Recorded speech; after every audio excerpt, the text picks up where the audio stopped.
Assalamualaikum warahmatullahi wabarakatuh.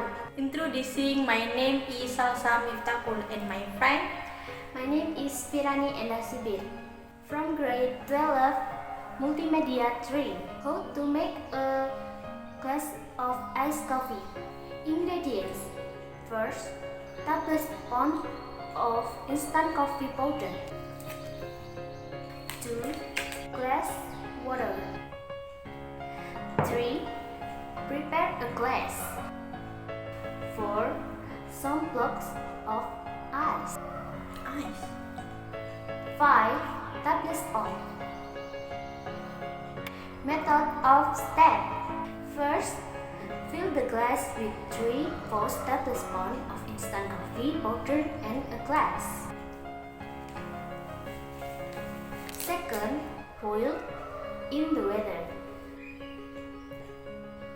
Then, pour the hot water into the glass. 4. Stir until the coffee powder. 5. Lastly, add some blocks of ice into the coffee.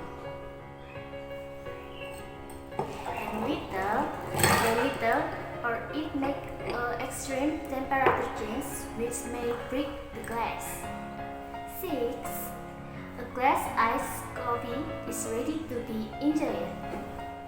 Tips: if you like milk, you can also add in the coffee to make coffee sweeter and more delicious. Thank you guys. Thanks for watching. Bye.